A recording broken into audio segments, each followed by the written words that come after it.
Assalamualaikum warahmatullahi wabarakatuh. Salam sejahtera untuk kita semua. Kami perwakilan dari kelompok 8 akan memaparkan hasil kerjasama kami dalam topik Tetras Politika, mata kuliah Hukum Tata Negara, dosen pengajar Dr. Tommy Michelle SH MH. Di sini saya akan menjelaskan apa itu Tetras Politika. Tetras Politika merupakan sebuah konsep kekuasaan pemantau yang bertujuan untuk memberikan pengawasan terhadap lembaga eksekutif, legislatif, dan yudisial dalam melakukan tugas dan wewenang dengan memanfaatkan perkembangan teknologi digitalisasi. Dapat dikatakan bahwa Tetras Politika biasa melengkapi kekurangan dalam pembagian kekuasaan yang telah diatur dalam konsep trias politika itu sendiri. Menurut jurnal From Trias to Tetras Politika, The Need for Additional Check and Balance Illustration by Immigration Law yang menjadi acuan kami dalam membuat penerapan konsep trias politika banyak menimbulkan kegagalan dalam melakukan pengawasan terhadap penerapan hukum maupun pelaksanaan kebijakan. Oleh karena itu, pemerintah dengan memanfaatkan kemajuan teknologi digital agar pengelola tata negara dapat terlaksana sesuai dengan undang-undang.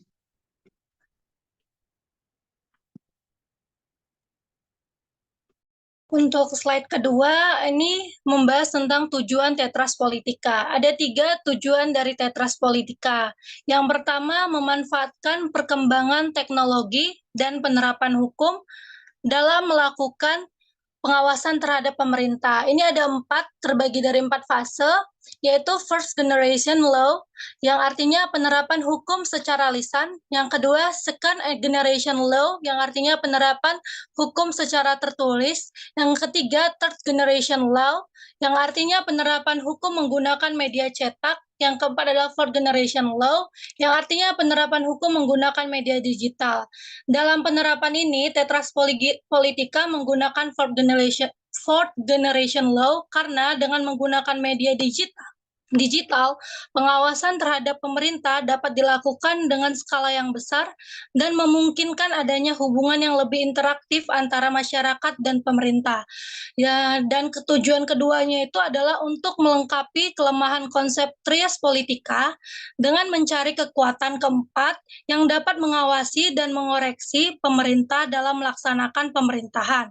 Yang artinya di sini kekuatan keempat ini bisa diartikan sebagai cabang kekuasaan yang baru selain eksekutif, legislatif, dan yudisial, atau bisa juga diartikan dengan kebijakan pemerintah dalam memperluas dan memperkuat kewenangan lembaga-lembaga yang melakukan pengawasan terhadap pemerintah. Dan tujuan Tetras Politika yang ketiga itu adalah memulihkan keseimbangan kekuasaan. Di sini artinya ketika pengawasan terhadap jalannya pemerintahan sudah terlaksana dengan baik, secara otomatis kekuasaan lembaga-lembaga negara menjadi seimbang.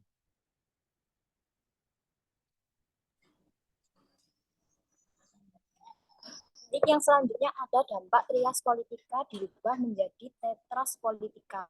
Pertama, yang positif. Yang satu, pengawasan dapat dilakukan dengan skala besar terhadap semua lini pemerintahan. Yang kedua, adanya hubungan yang lebih interaktif antara masyarakat dan pemerintahan. Tiga, mengurangi terjadinya kewenang-wenangan dalam menjalankan kebijakan pemerintah. Dan yang keempat, mewujudkan dari pemanfaatan perkembangan digital dalam mengelola tata negara. Selanjutnya ada yang dampak negatif. Yang kesatu, akan ada pertentangan dari lembaga negara yang sudah ada maupun dari golongan masyarakat. Yang kedua, adanya pergeseran keseimbangan kekuasaan di awal perubahan. Dan yang ketiga, keterbatasan sarana, prasarana, serta sumber daya manusia dalam melaksanakan pembaruan melalui digitalisasi. Dan yang keempat, dianggap sebagai ancaman bagi lembaga kekuasaan lainnya karena akan lebih mudah diawasi.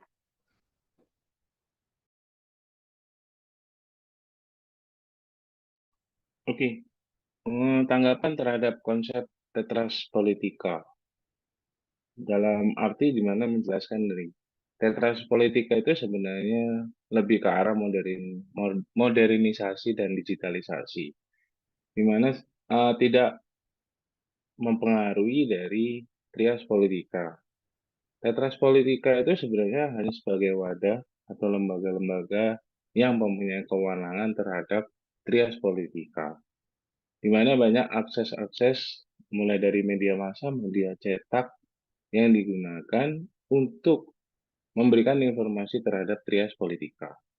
Memang sebenarnya kalau di Indonesia terhadap hukum tata negara, untuk konsep tetras politika ini lebih ke arah media massa, media cetak, dan lembaga-lembaga kewenangan yang mandiri untuk memberikan informasi terhadap trias politika. Jadi dari konsep tetras politika yang sekarang berada di Indonesia lebih ke arah memberikan informasi pengetahuan. Karena apa? Karena kebanyakan sekarang untuk dari media cetak dan media massa juga terhadap lembaga-lembaga itu juga mempunyai hak kewenangan untuk memberikan informasi terhadap trias politika. Untuk saat ini mungkin lembaga-lembaga tersebut itu lebih terhadap pengawasan seperti ombudsman. Jadi memiliki independensi dan kewenangan yang kuat serta pelindungan hukum yang jelas dalam melaksanakan tugas pengawasannya terhadap pemerintah. Dan mereka semua bersifat netral.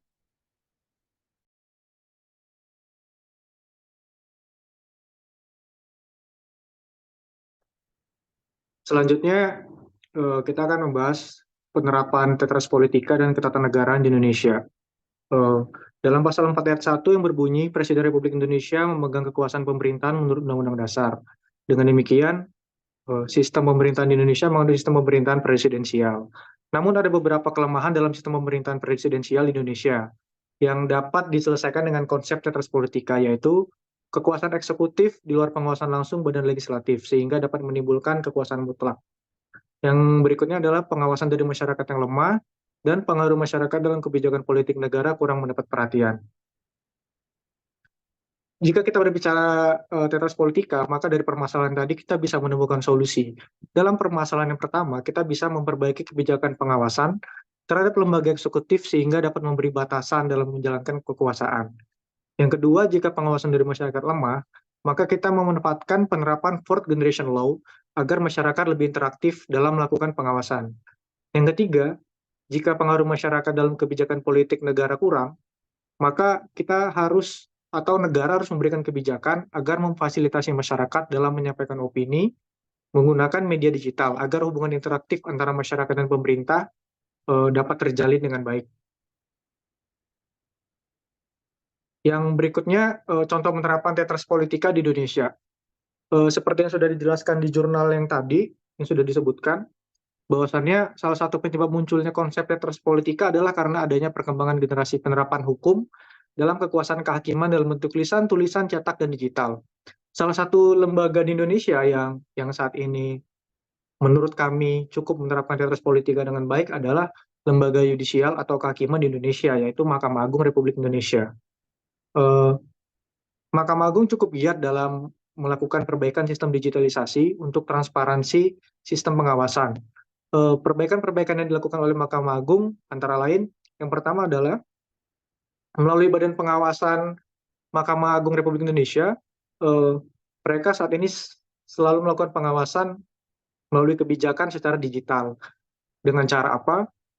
Dengan cara Badan Pengawasan tadi melaksanakan pengawasan kebijakannya itu dilakukan dengan sistem yang telah diatur melalui sistem informasi perkara. Jadi saat ini tuh seluruh pengadilan yang ada di Indonesia bisa langsung diawasi tanpa harus ada pihak-pihak dari badan pengawas yang langsung datang ke pengadilan tersebut. Yang kedua, masyarakat lebih interaktif dalam menyampaikan keluhan.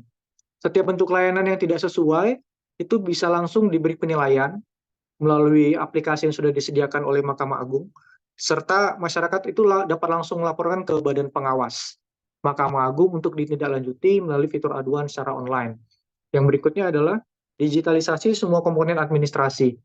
Saat ini masyarakat dapat mengakses file putusan pengadilan itu melalui Direktori Putusan Mahkamah Agung. Jika dulu masyarakat itu masih harus datang ke pengadilan untuk mendapatkan putusan, untuk melakukan review terhadap putusan-putusan hakim, sekarang masyarakat bisa melihat langsung dari Direktori Putusan, bisa langsung download via internet, dan bisa melihat hasil-hasil putusan itu apakah sesuai dengan kaidah-kaidah hukum atau tidak.